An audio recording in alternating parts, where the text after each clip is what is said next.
Oke. Sudah keluar, Bu? Ya, sudah, Ibu. Udah Silahkan tampil. dilanjutkan, Oke. Ibu. Oke.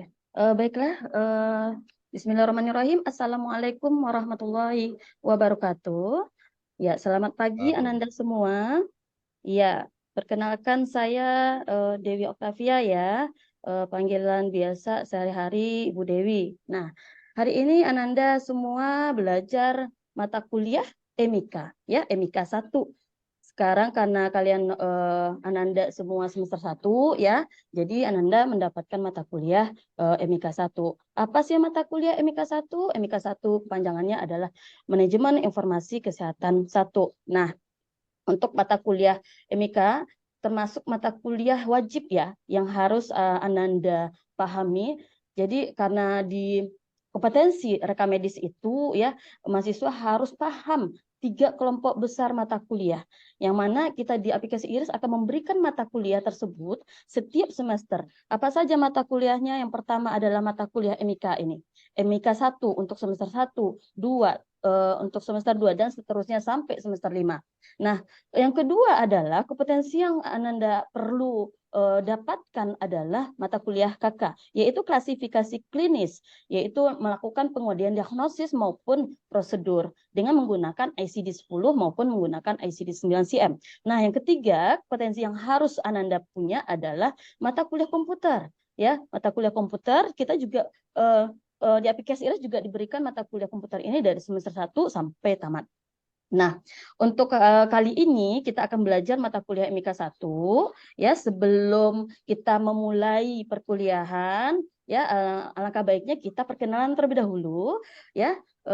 Perkenalkan, nama saya Dewi Oktavia ya. Nama saya Dewi Oktavia, panggilan saya Dewi, lahir tahun 1987, udah kepala 3 ini ya. Nah, ini alamat email silakan dicatat ya. Nanti kalau ada tugas segala macam boleh dikirim ke email ini. Nah, sebelum kita memulai perkuliahan, Ananda semua harus tahu juga bagaimana kontrak perkuliahan ya untuk mata kuliah ini. Mata kuliah kita ini adalah mata kuliah MIKA 1 ya. Beban studinya adalah ada 3 SKS, terdiri dari 2 SKS teori dan 1 SKS praktek. Nah, untuk mata kuliah ini seperti di aplikasi IRIS ya, untuk teori kita belajarnya di kelas ya 2 SKS selama 100 menit. Nah, untuk 1 SKS praktek nanti kita akan belajarnya di ruang tutorial atau ruang diskusi. Nah, waktu pelaksanaannya 170 menit dalam 1 SKS itu. Nah, untuk mata kuliah MIKA ini MIKA 1 itu kita peroleh di semester 1. Untuk perkuliahan kita sistemnya adalah luring.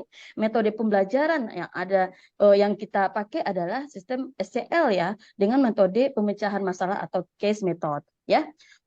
Untuk dosen pengampu mata kuliah MIKA 1 cukup saya sendiri ya. Saya diamanahkan untuk mengajar Ananda semua tentang mata kuliah MIKA 1 ini.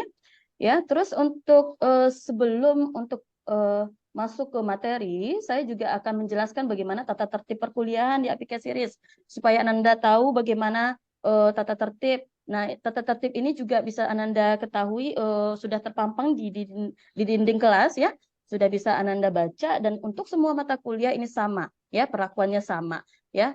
Terus nah, etika berkomunikasi, saya juga perlu menyampaikan kepada Ananda semua bahwa selama perkuliahan, tidak saja selama perkuliahan, ya, untuk seorang pendidik, apa namanya, anak-anak yang belajar ya, kita belajar ini perlu tidak saja belajar teoritis ya ilmu, tetapi juga harus tahu atau paham atau membiasakan diri bagaimana kita itu beretika atau beretitude tadi. Nah, etika ini sangat penting sekali. Percuma kalau mahasiswa itu pintar, smart, tapi tidak ada etikanya. Ya, nanti susah nanti di lapangan kerja. Kita akan tidak akan terpakai. Ya, jadi dari sekarang harus banyak belajar lagi. Walaupun kita tahu bahwa belajar etika itu memang sudah dari kecil ya, sudah diajari sama orang tuanya. Nah, sampai untuk di perguruan tinggi pun kita juga akan memberikan kalian apa namanya mengingatkan selalu ya bagaimana beretika yang baik. Nah, etika ini juga termasuk nanti untuk penilaian afektif ya di kelas. Afektif itu yang akan kita nilai kalau di afektif berupa etika ya, sikap, perilaku, sopan santun gitu. Nah, ini etika kita berkomunikasi dengan dosen. Tidak bisa kita asal-asalan ya. Tolong Ananda pahami juga bagaimana kita berkomunikasi dengan dosennya. Nah, sebelum memulai perkuliahan kita mesti harus tahu dulu bagaimana RPS untuk mata kuliah yang saya ajar ini. RPS itu apa? Rencana pembelajaran semester. Nah, sebelum untuk melakukan pembelajaran, tentu kita harus ada planningnya dulu ke depan. Planning perencanaan selama 1 semester. Ya, nah di dalam RPS itu nanti akan tercantum terkait tentang materi apa yang akan apa namanya mulai dari CPL-nya, ya sub CPL-nya apa pula sub CPL, ya apa namanya nanti kita akan belajar tentang apa namanya materi ya. Saya akan jelaskan nanti materi-materi dari semester apa dari pertemuan 1 sampai terakhir.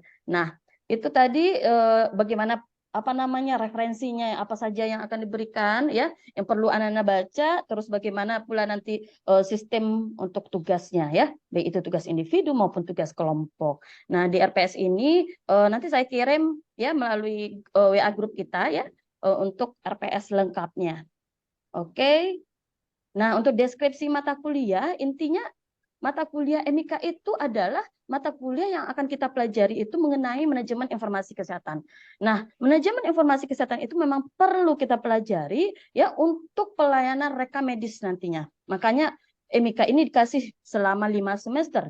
Karena ini penyelenggaraan reka medis yang baik ini kita dapatkan, kita peroleh dari ilmu manajemen informasi kesehatan ini. Nah, tujuannya apa? Tentu nanti setelah menguasai materi ini, mahasiswa ya terutama selain mendapatkan ilmu ya secara teoritis nanti juga diharapkan mahasiswa juga terampil ya bisa menerbitkan nomor rekam medis pasien, bisa membuat atau merancang alur rekam medis pasien baik itu rawat inap maupun rawat jalan.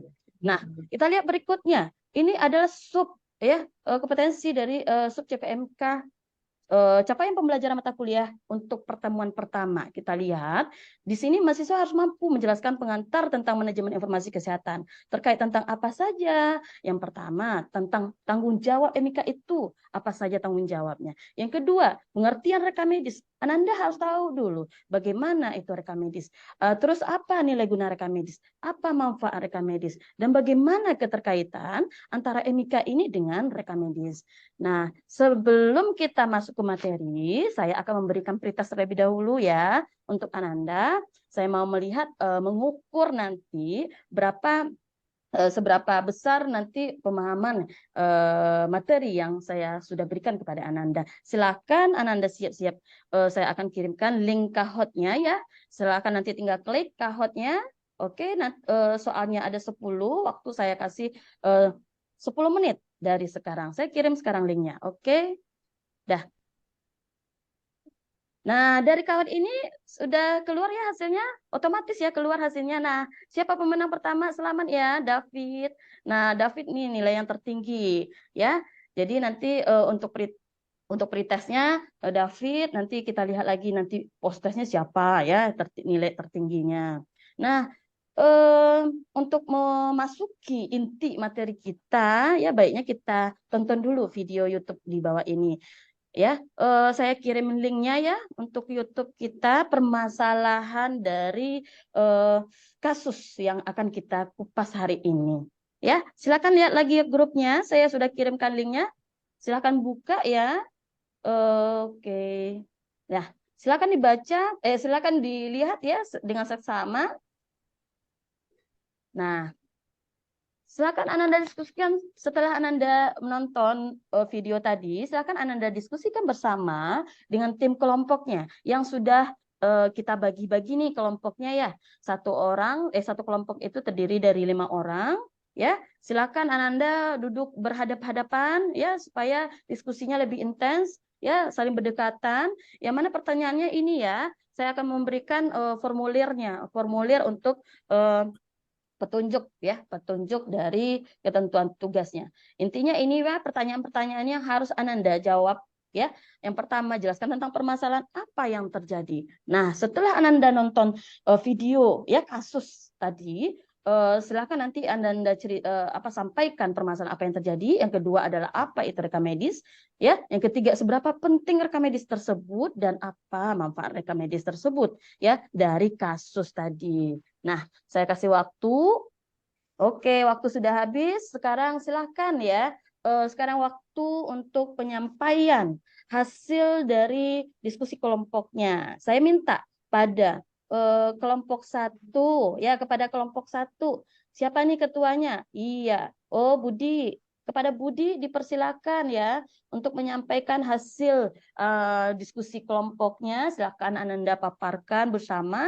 Nanti kita berikan tanggapan, ya, saran, masukan segala macam. Silakan kepada kelompok satu. Oke, terima kasih ya. Oke, kepada kelompok satu, siapa moderatornya, siapa? Iya, silakan. Nah, oke, waktunya sudah habis ya. Terima kasih atas kelompok 1, 2, 3, 4, 5. Saya memberi apresiasi, kalian sangat luar biasa ya, walaupun baru baru melihat kasus udah tahu nih apa permasalahan yang terjadi. Artinya Ananda sudah fokus ya, sudah mulai berkonsentrasi di sini nampak saya. Oke, tadi sudah dijelaskan ya sama teman-temannya, dan sekarang saya akan meluruskan ya apa sih masalah yang terjadi dari kasus yang dari YouTube tadi ya, permasalahan apa. Nah, dari permasalahan tadi kelihatan bahwa eh, ini wali kota Surabaya ya marah-marah, emosi melihat bagaimana penyelenggaraan atau pelayanan di fasilitas kesehatan bukan di RSUD ya. Kita melihat wali kotanya marah-marah di RSUD. Permasalahannya adalah di mana tadi? Masalahnya adalah di pelayanan rekam medis, ya. Nah, kita bisa ketahui bahwa apa itu rekam medis. Nah, tadi sudah disampaikan juga sama temannya, ya, definisi rekam medis. Seberapa pentingnya rekam medis? Sangat penting sekali, sehingga dampaknya sangat besar dengan penyelenggaraan rekam medis yang tidak benar, yang kurang kurang sempurna tadi ya, sehingga penyelenggaraan tadi mengakibatkan terhadap mutu atau kualitas, ya, mutu atau kualitas pelayanan di rumah sakit. Jadi ya itu ya, jadi marah-marah ya wali kotanya. Ini ada di YouTube ya, permasalahan ini memang real atau fakta ya. Silakan Ananda lihat lagi link tadi. Lalu apa manfaat rekam medis? Ya, nanti untuk manfaatnya bisa kita lihat satu persatu lebih detail ya pada materi berikutnya. Oke, sekarang kita masuk ke materi inti. Yang pertama ya, dari sub capaian mata kuliah kita, yang pertama adalah tanggung jawab MIKA. Apa saja tanggung jawab MIKA? Yang ada 4 di sini. Yang pertama adalah tanggung jawab kita sebagai petugas rekam medis yang mengelola manajemen informasi kesehatan adalah mengumpulkan data. Mulai dari pendaftaran pasien. Pasien masuk, kita terima. Baik itu pasien rawat jalan, rawat inap, maupun pasien IGD. Setelah dikumpul datanya, lalu diintegrasikan. Ya, lalu dianalisis. Ya, dan terakhir didiseminasikan. Nanti datanya perlu kita sebarkan, apakah itu untuk kebutuhan internal maupun kebutuhan eksternal. Nah, kita lihat berikutnya definisi rekam medis ya. Saya mau tanya ini kepada Budi. Apa tadi definisi rekam medis, Budi? Iya, oke. Ya, betul. Tapi lebih lengkapnya kita lihat ya di Permenkes RI nomor 24 tahun 2022. Ya, kalau kita mau melihat aturan, lihat data yang terbaru, yang terupdate. Ya, untuk Permenkes RI nomor 24 tahun 2022 tentang penyelenggaraan rekam medis adalah mengganti Permenkes RI nomor 306 tahun 2008 ya, 268 tahun 2008 ya, 2008 yang lalu ini pengganti aturan rekam medis yang baru ini. Ini yang terupdate. Definisi rekam medis adalah dokumen yang berisikan data, ya, data siapa? Data identitas pasien, ya, pemeriksaan, pengobatan, tindakan, pelayanan lain yang telah diberikan kepada pasien. Jadi intinya rekam medis itu apa? Silakan jelaskan lagi, Susi. Iya. Apa tadi, Susi? Iya, betul ya, dokumen yang berisikan identitas ya, informasi ya. Yang kedua, kompetensi yang kedua yang perlu kita lihat adalah nilai guna rekam medis. Apa nilai guna rekam medis? Ada dua. Yang pertama personal, yang kedua impersonal. Impersonal apa? Pentingnya ada identitas pasien. Impersonal apa? Tidak memerlukan identitas pasien. Nah, berikutnya yang ketiga nih, capaian yang harus kita ketahui adalah manfaat rekam medis itu sendiri. Nah, Ananda karena dari semester 1 tentu masih belum apa ya, belum paham betul apa itu rekam medis, belum kenal betul dengan rekam medis ya. Ananda akan paham nanti setelah PL ya, setelah belajar MIK 1, MIK 2 dan seterusnya. Nah, kita lihat rekam medis itu seberapa penting sih. Nah, ini kita perlu saya paparkan ya. Dari masalah tadi kita juga bisa lihat ya, kenapa permasalahan rekam medis tadi muncul? Apa dampaknya? Nah, itu tadi ya. Nah, kita lihat dulu satu persatu manfaat dari rekam medis. Yang pertama adalah manfaat rekam medis itu adalah untuk pengobatan pasien. Kita tahu tadi, saya udah jelaskan tadi, apa sih itu rekam medis? Rekam medis adalah dokumen yang berisikan identitas pasien dan bla bla bla bla. Nah, tujuannya apa? Supaya dokter, praktisi kesehatan lainnya tahu apa riwayat penyakit pasien. Nah, dari riwayat penyakit pasien itu akan kelihatan. Ya, misalnya nih pasien penyakit diabetes mellitus. Nah, pasien ini apakah cocok nih diberikan obat ini? Tidak atau iya. Nah, itu. Jadi sebagai pedoman atau patokan praktisi kesehatan untuk melihat bagaimana riwayat penyakit pasien, apa pengobatan yang cocok untuk pasien. Nah, yang kedua, ya, manfaat rekam medis itu adalah untuk peningkatan kualitas pelayanan. Kenapa kok ada hubungannya manfaat rekam medis ini dengan adanya peningkatan kualitas pelayanan? Tadi kita bisa lihat dari kasus ya, permasalahan tentang pelayanan di rumah sakit tadi. Wali kota marah-marah karena pelayanan di RSUD yang terlalu lama. Pasiennya datang cepat pagi, lalu pelayanannya dapat tengah hari, siang. Nah, berarti kan tandanya ada permasalahan di sini. Setelah ditelusuri, ternyata permasalahannya di mana? Ternyata di rekam medis. Kenapa kok bisa terjadi? Nah, rekam medis ini yang bermasalah. Setelah ditelusuri, ya pertama dilacak dulu. Dokternya ada dokternya.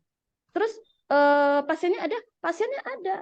Nah, setelah ditanya, kenapa pasiennya tidak dipanggil-panggil? Ternyata di poli itu ya, dokter menyampaikan dokumen RM-nya tidak ada. Bagaimana kami mengisi gitu ya. Intinya begitu. Jadi dokter tentu mengisi dokumen RM, menunggu dokumen RM sebelum memberikan pelayanan. Seperti itu. Begitu pentingnya dokumen rekam medis karena akan berkaitan dengan pengobatan pasien, berkaitan dengan peningkatan kualitas pelayanan. Nah, tadi kita lihat kasusnya. Nah, pasien datang pagi sedangkan pelayanannya dapat tengah hari. Nah, berapa jam ini pelayanan yang diperoleh oleh pasien? Apalagi pasiennya sudah tua renta. Yang kita lihat tadi pasien yang sudah tua, udah lama dia nunggu di pelayanan. Nah, jadi kalau kita lihat masyarakat akan langsung bisa menilai bagaimana kualitas pelayanan di sana. Karena apa? Rekam medis itu merupakan pelayanan lini terdepan tadi. Ketika pasien datang, yang ditujunya siapa? Rekam medis. Ya, kalau kita pergi ke puskesmas, yang kita tuju siapa? Ya, petugas rekam medis juga. Untuk apa? Untuk pendaftaran. Ya, begitu juga dengan pasien IGD, begitu juga dengan pasien rawat inap. Jadi, rekam medis itu adalah pelayanan lini terdepan di pelayanan fasilitas kesehatan, baik itu di rumah sakit, puskesmas maupun di klinik. Nah, itu dia. Yang ketiga, manfaatnya adalah untuk pendidikan dan penelitian. Kalau untuk pendidikan kita tahu bahwa mahasiswa yang magang ya tentu dia belajar di mana, di instalasi rekam medis ya. Terus penelitian itu kita kan butuh data. Peneliti itu butuh informasi, butuh data. Nah, data-data pasien itu kita peroleh dari mana? Ya dari instalasi rekam medis ya. Nah, rekam medis itu sebagai apa ya, jantungnya fasilitas asuhan kesehatan, sangat penting sekali. Karena apa itu tadi? Semua informasi terdapat di sana. Ya, itu dia. Yang keempat, jadi riset atau si peneliti butuh data atau informasi sebagai bahan dasar untuk penelitian dan bagaimana nanti mereka bisa melihat asosiasi atau hubungan dari penelitian yang akan mereka teliti. Yang keempat adalah pembiayaan. Nah, kita tahu bahwa sekarang adalah sistem JKN, Jaminan Kesehatan Nasional. Ananda sudah punya BPJS? Ibunya punya BPJS? Nah, itu BPJS ya, badan apa? Jaminan Pembayaran Nasional, yang mana si pasien ke rumah sakit tidak perlu membawa uang, ya enggak? Nggak perlu bawa uang lagi kan kalau dia peserta Ibu, mohon maaf BPJS. waktunya sudah habis, Ibu. Sudah habis. Ya. Ini referensinya ya untuk mata kuliah kita. Nah, ini post testnya. Oke, proses ini diberikan untuk mengukur kedalaman materi. Ini kesimpulan ya. Terima kasih. Oke, mohon maaf waktunya udah banyak saya habiskan. Terima kasih, Ibu Dian. Ya, baik. Terima kasih Ibu Dewi. Mohon maaf Iya. tadi di awal saya juga lupa menyampaikan bahwasannya Bapak Ibu bisa menganggap rekan-rekan Bapak Ibu di sini sebagai mahasiswa. Jadi Bapak Ibu bisa berinteraksi dengan Oh iya. rekan-rekan yang ada di Zoom. Iya. Jadi biar nggak terkesan ngomong sendiri seperti Iya. itu Bapak Ibu. Ya, baik. Gak apa-apa. Saya Langsung lupa, saja Bu. kepada Prof. Darwan. Dipersilahkan Prof. Iya, Baik, terima kasih Dewi Oktari. Udah Oktavia, Pak. Oktaria, lah udah berapa tahun ngajar Bu? Eh, dari tahun 2011 sih, Pak. 2011, berarti 12 tahun ya. Ya, cuman dulu waktu 2011 masih bisa S1 ngajar ya, Pak ya. Ya, Cuman lalu lanjut kuliah lagi S2 gitu, Pak. oh ya. Jadi saya punya beberapa catatan, tapi untuk didengar semua ya. Iya, Pak. Memang kalau Mohon saya bimbingannya, Pak. pikir begini, tampillah di kelas atau pergilah ke ruang kelas atau tidak sama sekali gitu. Artinya kan harus memang dipersiapkan bahan itu sesiap mungkin dan dari awal. Iya, mohon maaf, Kalau Pak. saya di rumah itu eh, sebelum tidur itu udah saya sisihkan semua baju apa yang akan saya pakai, penanya udah saya taruh di Mm-mm. situ. Dan Iya. karena saya selalu menyesuaikan warna baju dengan warna cincin, cincin sudah saya taruh di ya, besok habis mandi saya tidak pernah lagi mikir untuk ini gitu. Ya, mohon maaf, Pak. Dan dulu Karena saya cemas gemeter juga, Pak. selama 18 tahun saya kemana-mana jadi konsultan itu sungguh pun harus terbang subuh, nggak pernah terlambat karena memang dipersiapkan. Yang kedua, kita itu ekspresi wajah itu menjadi penting gitu. Iya, Eh, Pak. sekecil mungkin dikesankan menghadapi layar komputer atau sekecil mungkin dikesankan menghadapi papan tulis atau layar infocus gitu loh. Iya, Pak. Nah, subjek itu perlu menjadi perhatian gitu. Memperhatikan orang itu harus lebih banyak ketimbang memperhatikan bahan. Terus yang ketiga, eh, mestinya agak santai dikit gitu lah.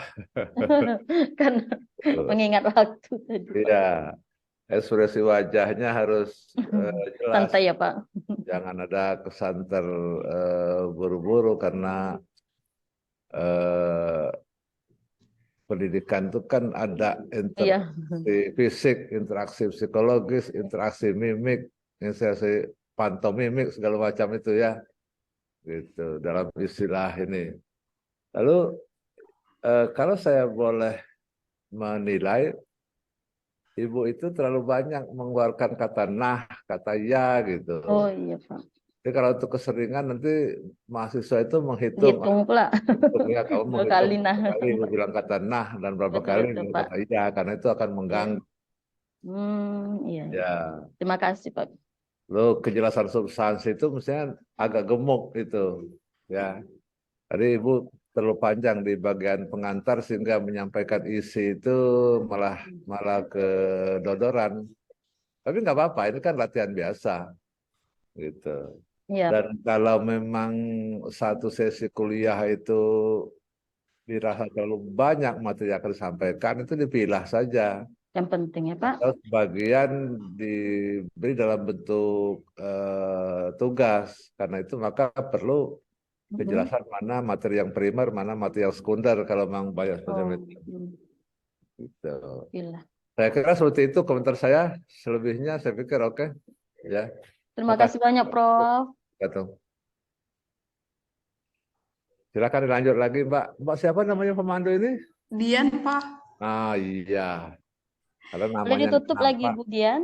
Iya, Baik. silakan Ibu. Mohon untuk di stop share. Ya, Udah. baik Bapak Ibu. Nanti kalau misalkan jika sudah selesai untuk presentasinya, silahkan langsung di stop share ya Bapak Ibu ya.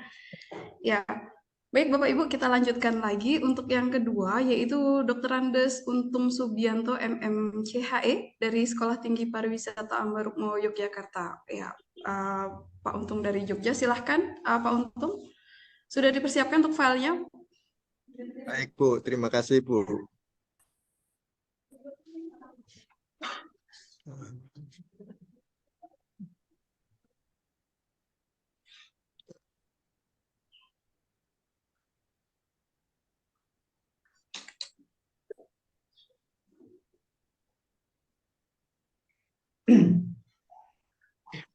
Baik, terima kasih. Selamat pagi semuanya. Wow, mari Bu.